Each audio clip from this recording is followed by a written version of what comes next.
There is a strange moment in life when you suddenly realize that you have been present for your days, but absent from your own life. You wake up, check your phone, answer a few messages, scroll through things you will probably forget tomorrow, and tell yourself you will focus after that. Then the day gets busy. You have work to finish, things to learn, responsibilities to handle, problems to solve, and before you realize it, another evening has arrived. You promise yourself that tomorrow will be different. Tomorrow you will finally start. Tomorrow you will become disciplined. Tomorrow you will work on that dream you have been carrying for years. But tomorrow keeps arriving with the same promise and leaving with the same excuses. Maybe you have goals you haven't touched in months. Maybe there is a skill you keep saying you will learn. Maybe there is a business idea sitting inside your head while you spend your best hours consuming someone else's life online. Maybe you keep waiting for confidence before taking action. Or maybe you are so busy trying to figure out the perfect path that you have forgotten that walking is what creates the path. And here's the part nobody likes to think about. You can waste years without ever feeling like you wasted a single day. Because wasted time doesn't always look like doing nothing. Sometimes it looks like planning. Sometimes it looks like overthinking. Sometimes it looks like being endlessly busy. Sometimes it looks like waiting for the perfect moment, and sometimes it looks exactly like your normal life. My name is Wali, and welcome back to the channel. Here we share powerful stories, life lessons, and ideas that can help you become stronger, wiser, and more intentional with your life. And today's story is about a young man named Henry. But this isn't a story about someone who wasted his life by doing nothing. It's about someone who wasted his life by constantly preparing to live it. Henry was 26 years old and had one strange habit. He was always getting ready. If he wanted to start running, he would spend 2 weeks researching running shoes. If he wanted to learn photography, he would watch dozens of tutorials before taking a single picture. When he wanted to start a small business, he would create plans, spreadsheets, budgets, logos, names, and strategies. He was extremely good at preparing, but terrible at beginning. His room was filled with notebooks. One notebook said, "Things I will do this year." Another said, "My 5-year plan." Another said, "Ideas for my future." And on the wall was a calendar with important dates circled in red.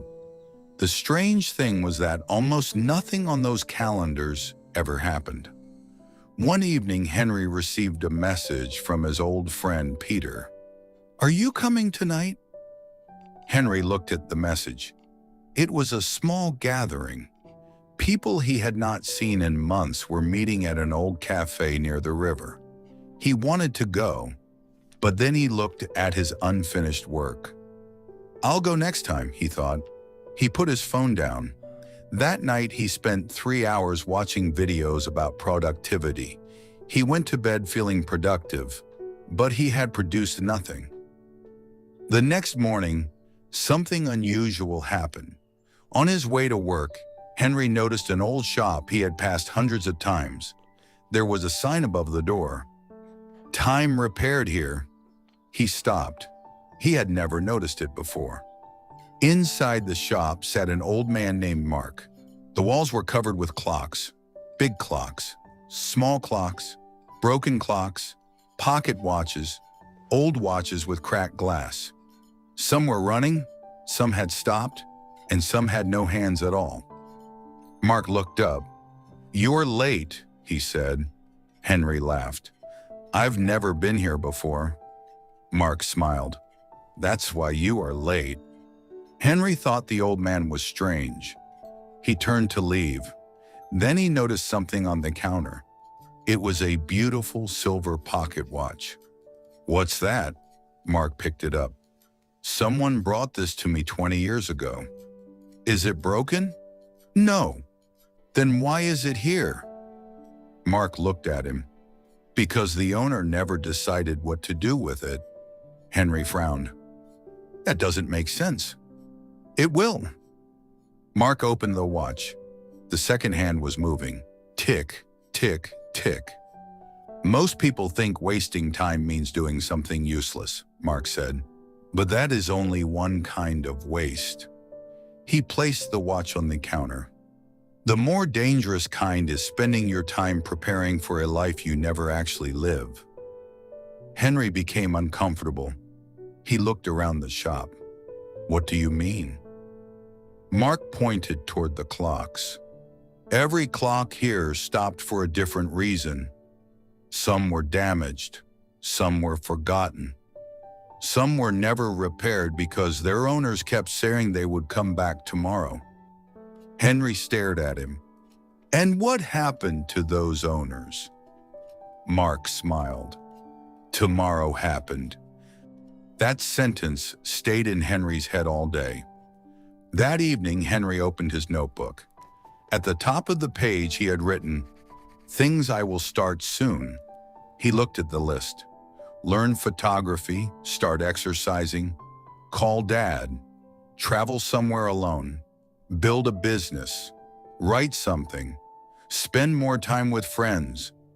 He had written the list 8 months ago. Almost nothing had changed. Then he noticed something. Beside every goal, he had written a condition. "I'll start when I have more money. I'll start when I have more time. I'll start when I understand everything. I'll start when I feel confident. I'll start when life becomes easier." Henry suddenly understood something terrifying.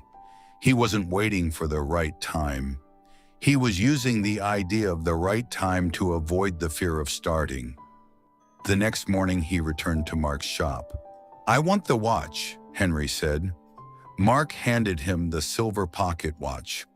"How much?" Mark shook his head. "It isn't for sale." "Then why did you give it to me?" "Because you need to understand something." Mark opened the back of the watch. Inside was a tiny inscription. Henry read it.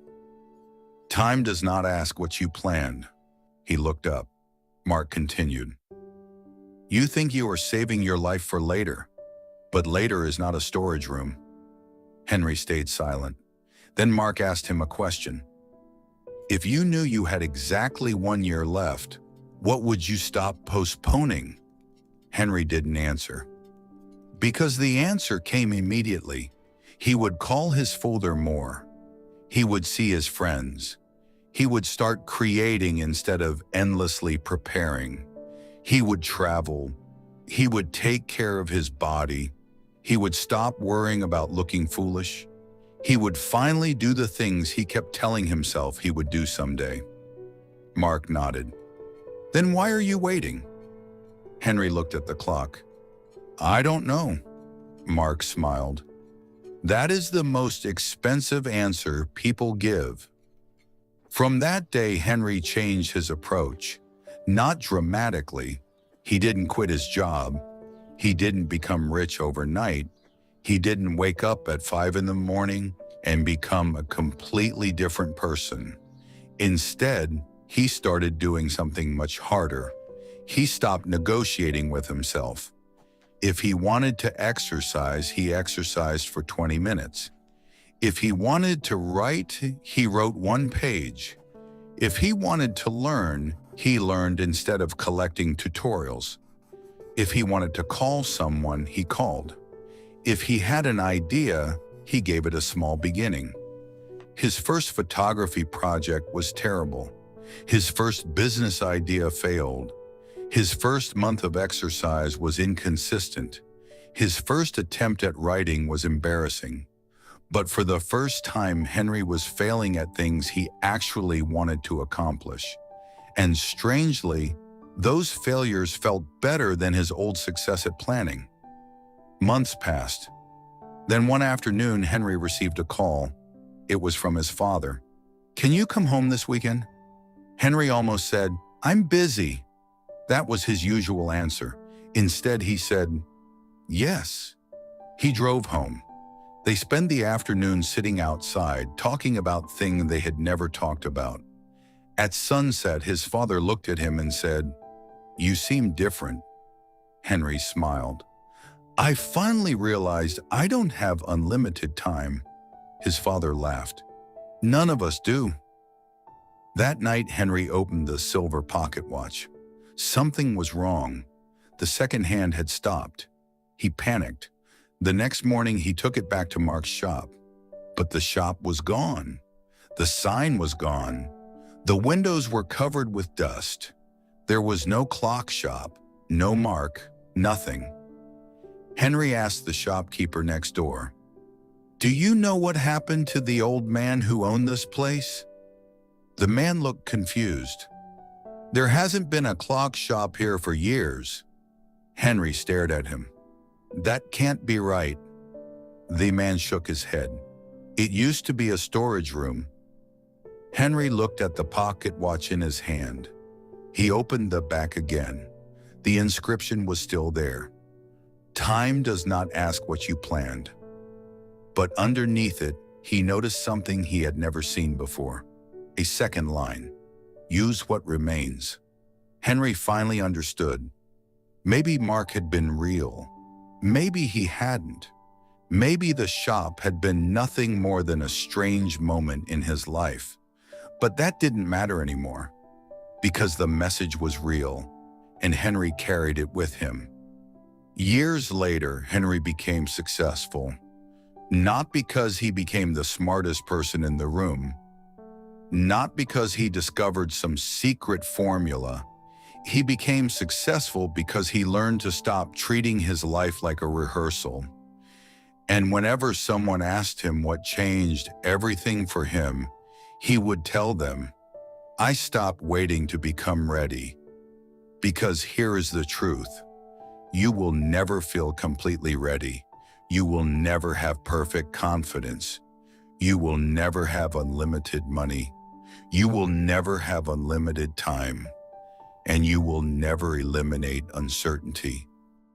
If you keep waiting until everything feels perfect, you may spend your entire life standing at the starting line. There is another lesson hidden inside Henry's story.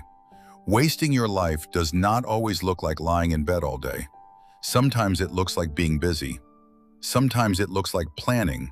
Sometimes it looks like learning. Sometimes it even looks like working hard. You can spend 10 years preparing for something and still never do it.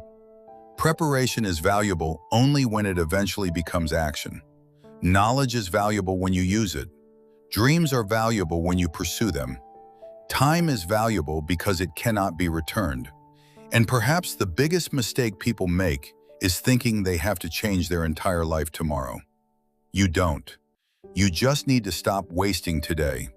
Make the call, start the project, take the first step, apologize, learn the skill, go outside, create something, spend time with the people you love, take your goals seriously.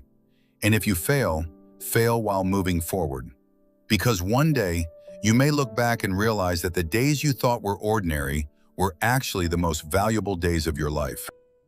Personally, this story taught me something very simple but very uncomfortable. Sometimes we don't waste time because we don't know what to do. We waste it because we know exactly what we should do, but we keep postponing it. And I think almost everyone has something in their life that they keep saying, "I will do it later." For me, the lesson is to stop treating time like something I can always get more of. Because money can come back, opportunities can sometimes come back, even mistakes can sometimes be fixed, but yesterday cannot be recovered. And I want you to take one thing from this story today. Don't try to fix your entire life tonight. Just ask yourself one question. What is the one thing I keep postponing that I already know I should start? Then don't make another plan about it. Take one real step. Because your future is not built by what you intend to do. It is built by what you actually do with the time you have. And if this story made you think about your own life, then I want you to remember something. You don't need more time. You need to stop giving away the time you already have. If you enjoyed today's story and learned something valuable from it, please subscribe to the channel. Every story you watch here takes a lot of time, hard work, writing, editing, and effort to create. So if you feel that this story gave you something worth carrying into your life, support this channel by subscribing and sharing this video with someone who needs to hear this message. And there is one more reason I am asking you to do it. We have just achieved another huge milestone.